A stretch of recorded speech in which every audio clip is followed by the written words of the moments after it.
اعوذ باللہ من الشیطان الرجیم بسم اللہ الرحمن الرحیم ویل للمطففین الذین اذا اکتالوا علی الناس یستوفون وَإِذَا كَالُوهُمْ أَوْ وَزَنُوهُمْ يُخْسِرُونَ أَلَا يَظُنُّ أُولَئِكَ أَنَّهُمْ مَبْعُوثُونَ لِيَوْمٍ عَظِيمٍ يَوْمَ يَقُومُ النَّاسُ لِرَبِّ الْعَالَمِينَ۔ یہ سورہ مطففین ہے۔ اس صورت میں بھی اللہ تبارک و تعالی نے قیامت کا ذکر کیا ہے، لیکن یہاں قیامت کا ذکر تاجروں کو سامنے رکھ کر کیا ہے۔ کیا مطلب؟ جس طرح ایک بادشاہ ظلم کرتا ہے تو اللہ تبارک و تعالی نے پیچھے بتلایا ذو نواس بادشاہ کے تعلق سے والسماء ذات البروج میں کہ قیامت میں ہم پکڑیں گے، اسی طرح ایک تاجر بھی ظلم کرتا ہے۔ کیسے؟ آپ جانتے ہیں کہ جب کسی کو وزن کر کے یا ناپ کر کے دیتا ہے تو ڈنڈی مارتا ہے۔ اللہ تبارک و تعالیٰ فرماتے ہیں کہ دنیا میں ایسے ظالم لوگ بھی ہیں، ایسے ظالم تاجر ہے کہ جب لینے کی باری آتی ہے تو پورا بلکہ زیادہ وصول کرتے ہیں، اور جب دینے کی باری آتی ہے تو ڈنڈی مارتے ہیں۔ تو یاد رکھیے، یہ صرف تاجروں کی ذہنیت کو سامنے رکھ کر اللہ بات نہیں کر رہے، بلکہ حقیقت میں جتنے بھی ہمارے معاملات ہوتے ہیں، حدیث پاک کے اندر حضرت نبی پاک صلی اللہ تعالی علیہ وسلم نے منع و ہاتھ سے منع فرمایا۔ کیا مطلب؟ کہ جب مسئلہ میرا آئے دینے کا تو میں روک لوں اپنے آپ کو، اور جب لینے کا مسئلہ آئے تو میں لوٹ لوں سامنے والے کو، کھینچوں۔ بھئی جب آپ کی باری آتی ہے تو آپ دینے کے لیے تیار نہیں ہوتے، اور جب سامنے والے کی باری آتی ہے تو آپ ظاہر سی بات ہے اس کو ستاتے ہیں۔ یہ ذہنیت جس کی بھی ہوگی تو اللہ تبارک و تعالیٰ ایسی ذہنیت کے لوگوں کو سمجھا رہے ہیں۔ کیا سمجھا رہے ہیں؟ سنیے۔ وَيْلٌ لِّلْمُطَفِّفِينَ، ایسی ڈنڈی مارنے والوں کے لیے تباہی ہے۔ ایک مطلب تو دنیا میں بھی تباہی، آخرت میں بھی تباہی، اور ایک دوسرا مطلب ویلن، ایک ایسی وادی ہے جہنم میں کہ جس جہنم بھی اس وادی سے پناہ مانگتی ہے۔ اتنی خطرناک وعید ہے۔ کون ہے وہ لوگ؟ الذین اذا اکتالوا علی الناس یستوفون، ہاں کہ جب وہ لوگوں سے ماپ کر لیتے ہیں تو پورا ماپ کر لیتے ہیں، اور پھر آگے وَإِذَا كَالُوهُمْ أَوْ وَزَنُوهُمْ يُخْسِرُونَ، جب لوگوں کو وہ ماپ کر ناپ کر دیتے ہیں تو ڈنڈیاں مارتے ہیں۔ أَلَا يَظُنُّ أُولَئِكَ أَنَّهُمْ مَبْعُوثُونَ لِيَوْمٍ عَظِيمٍ، اللہ فرما رہے ہیں کیا ان کو معلوم نہیں ہے کہ ان کو اٹھایا جائے گا، دوبارہ زندہ کیا جائے گا؟ کب زندہ کیا جائے گا؟ ایک بڑے دن میں، لیوم عظیم، یوم یقوم الناس لرب العالمین، جب پوری انسانیت رب العالمین کے سامنے ڈرتی کانپتی کھڑی ہوگی، اس وقت اللہ رب العزت حساب لیں گے۔ اس لیے ڈنڈی مارتے وقت سوچو کہ ایک دن ہمیں حساب کے لیے اللہ کے سامنے کھڑا ہونا ہے۔ آج میں نے پیسے کسی کے لیے ہیں تو میں دے دوں، میرے پیسے لینے کی باری آتی ہے تو پورا وصول کر لیتا ہو۔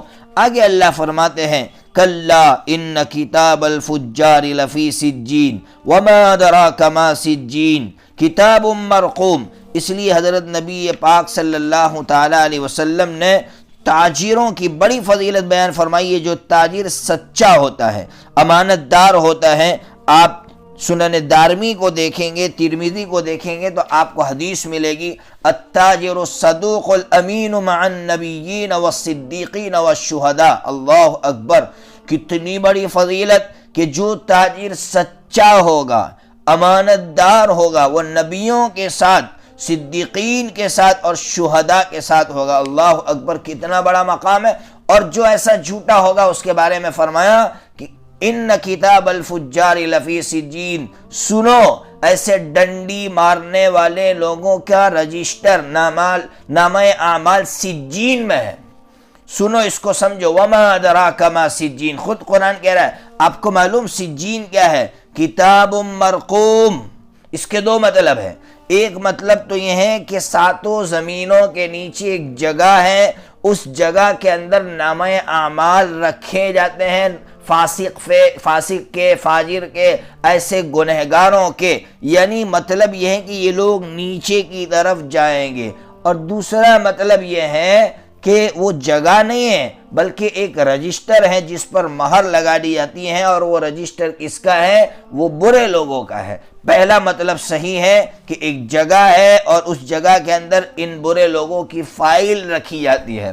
پھر آگے اللہ نے فرمایا وَيْلٌ يَوْمَئِذٍ لِّلْمُكَذِّبِينَ، جھٹلانے والوں کے لیے اس دن بربادی ہی بربادی ہوگی۔ کون ہے وہ لوگ؟ الَّذِينَ يُكَذِّبُونَ بِيَوْمِ الدِّينِ، جو قیامت کے دن کو جھٹلاتے ہیں۔ وَمَا يُكَذِّبُ بِهِ إِلَّا كُلُّ مُعْتَدٍ أَثِيمٍ، قیامت کو کون جھٹلا سکتا ہے؟ وہی جو حد سے بڑا ہوا ہو، گنہگار ہو۔ اذا تتلی علیہ آیاتنا قال اساطیر الاولین، جب ہماری آیتیں اس کے سامنے پڑھی جاتی ہے تو کہتا ہے یہ تو پچھلوں کے افسانے آپ بیان کر رہے ہیں، آپ تو ایک داستان بیان کر رہے ہیں۔ سچی بات کیا ہے؟ اللہ کہہ رہے ہیں کلا بل ران علی قلوبہم ما کانوا یکسبون، سچی بات یہ ہے ان کے کرتوتوں کی وجہ سے ان کے دلوں پر زنگ لگ گیا ہے۔ کیا مطلب؟ انہوں نے اپنی صلاحیتوں کو ختم کر دیا ہے، ضائع کر دیا ہے، برباد کر دیا ہے، اس لیے اب حق ان کے دلوں میں داخل نہیں ہو سکتا۔ تو اب کیا ہوگا؟ تو اللہ فرما رہے سب سے پہلی سزا ان کو جو دی جائے گی وہ یہ دی جائے گی کلا انہم عن ربہم یومئذ لمحجوبون، اللہ کی پناہ، اللہ فرماتے اس دن ان کو ان کے رب کے دیدار سے روک دیا جائے گا۔ آپ اندازہ لگائیے، رب کا دیدار سب سے بڑی نعمت، انسان کی زندگی کا خلاصہ یہ ہے۔ انسان دنیا میں دوڑ دھوپ یہ پریشانی سب کچھ صرف اس لیے اٹھاتا ہے کہ اس کے رب کا دیدار اسے نصیب ہوگا، لیکن اللہ تبارک و تعالی ایسے لوگوں کو جو ڈنڈیاں مارتے ہیں ان کو اس دن اپنے دیدار سے محروم رکھے گا۔ پھر کیا ہوگا؟ ثم انہم لصال الجحیم، پھر ان کو جہنم میں داخل کر دیا جائے گا۔ ثم یقال ھذا الذی کنتم بہ تکذبون، ان سے کہا جائے گا یہ وہی چیز ہے جس کو تم جھٹلاتے تھے، تم کہتے تھے نا کہ مرنے کے بعد دوبارہ زندہ نہیں ہونا ہے، کوئی جہنم وہنم نہیں ہے، یہ جہنم دیکھو۔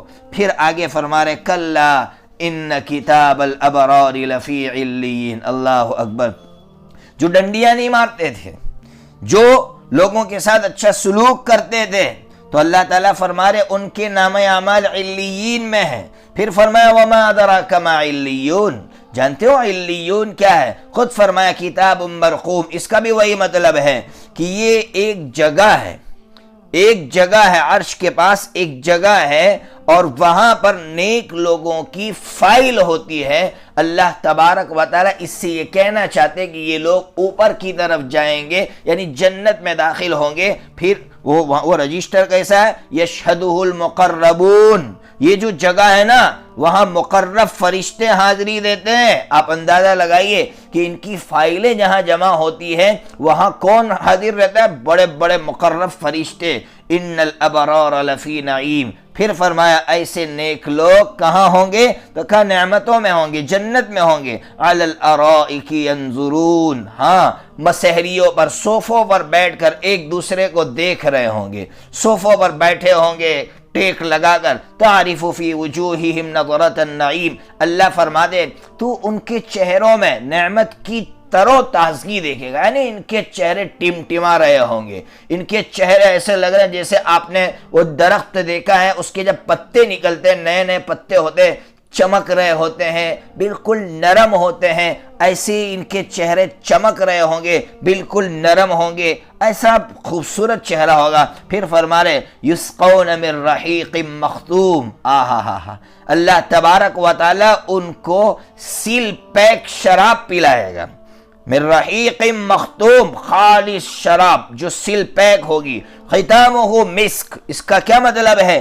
کہ جب وہ سیل کھولیں گے تو مشک کی خوشبو اٹھے گی، یا پھر اس کا دوسرا مطلب یہ ہے کہ جب انسان دنیا میں شراب پیتا ہے تو آخر میں کچرا باقی رہتا ہے تو پھینک دیتا ہے، لیکن یہاں مسئلہ الٹا ہوگا، پیتے پیتے آخر میں مشک کی خوشبو آئے گی تو اور پیے گا اور پیے گا۔ اللہ اکبر۔ شراب پینے والوں کو اللہ نے بتایا کہ تم دنیا کی شرابوں کی سیل کھولتے ہو تو بدبو کے سوا اور کچھ نہیں ملتا، یہاں تو جب اس کی سیل کھولی جائے گی تو وہاں مشک کی خوشبو ہوگی۔ وَفِي ذَلِكَ فَلْيَتَنَافَسِ الْمُتَنَافِسُونَ، اللہ فرماتے ریس لگانے والوں کو ایسی چیزوں میں ریس لگانی چاہیے، کمپٹیشن تو ایسی چیزوں میں ہونا چاہیے۔ وَمِزَاجُهُ مِن تَسْنِيم، اللہ تبارک و تعالیٰ فرما رہے پھر آپ جانتے ہو اس شراب کے اندر تسنیم کی ملاوٹ ہوگی۔ تسنیم کیا ہے؟ پھر آگے فرمایا عَيْنًا يَشْرَبُ بِهَا الْمُقَرَّبُونَ، تسنیم ایک چشمہ ہے جہاں سے صرف مقرب لوگ ہی پیتے ہیں۔ اللہ اکبر۔ اس کا مطلب یہ ہے کہ یہ بھی اللہ کے یہاں مقرب ہوگا۔ اس لیے حضرت نبی پاک صلی اللہ تعالی علیہ وسلم نے فرمایا تھا نا اپنی امت کو کہ تمہیں دو چیزیں اللہ نے دی ہے، ذمہ دار بنایا ہے، اگر اس میں تم نے کوتاہی کی تو جس طرح پچھلی قومیں تباہ کر دی گئی تمہیں بھی تباہ کر دیا جائے گا۔ کون سی دو چیزیں؟ المکیال والمیزان، کیا مطلب؟ ناپنا اور دوسرا تولنا، ان دونوں کا ذمہ دار اللہ نے بنایا ہے۔ اللہ تعالیٰ نے حضرت شعیب علیہ السلام کے قوم کو اسی لیے تو تباہ کیا۔ کیسا تباہ کیا جانتے ہیں؟ آگ کا بگولا بھیجا، اوپر سے آگ برسائی ہے اللہ تبارک و تعالیٰ نے۔ اللہ کی پناہ، کتنی خطرناک چیز ہے۔ آج ہمارے تاجر کس طرح ڈنڈیاں مارتے ہیں، قرآن کی سورت کو پڑھنا چاہیے۔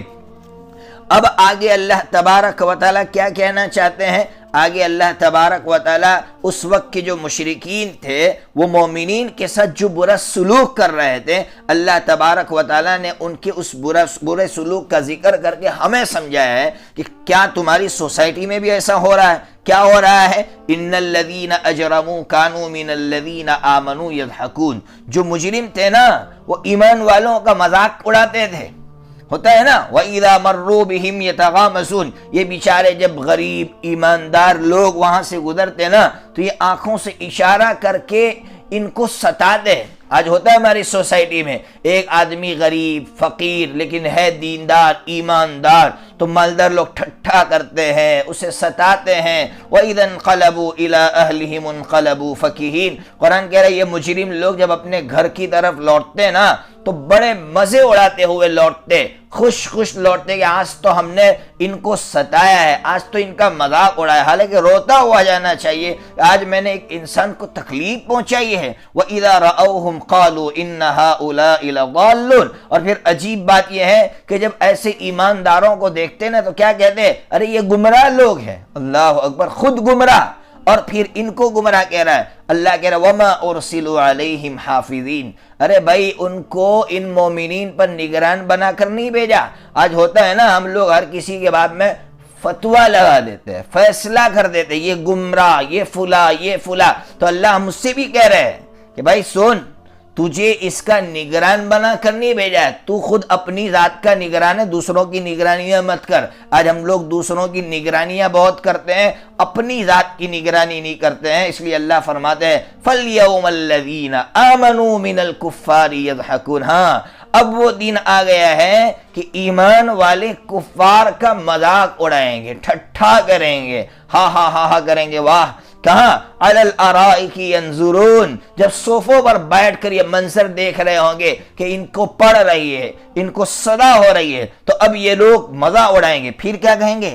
هل ثوب الکفار ما كانوا يفعلون، ارے بھائی کافروں کو ان کے کرتوت کا بدلہ مل گیا، اور زیادہ تکلیف ہوگی۔ اللہ اکبر، اللہ کی پناہ، اللہ ہماری حفاظت فرمائے۔ ہم نیک لوگوں کا مذاق اڑاتے ہیں، ان کو گمراہ سمجھتے ہیں اور ان کے بارے میں معلوم نہیں کیسے فیصلے کرنے لگتے ہیں۔ اللہ فرماتے ہیں ہمیں خود اپنی حفاظت کرنا چاہیے، ہمیں خود اپنے باپ میں سوچنا چاہیے۔ اللہ تبارک و تعالی اس طرح کی بد اخلاقیوں سے یا بری بیماریوں سے، یعنی ناپ تول میں ڈنڈی مارنا، کسی مومن کو ستانا، کسی کو حقیر سمجھنا، ایسی بیماریوں سے اللہ ہماری حفاظت فرمائے۔ وآخر دعوانا ان الحمد للہ رب العالمین۔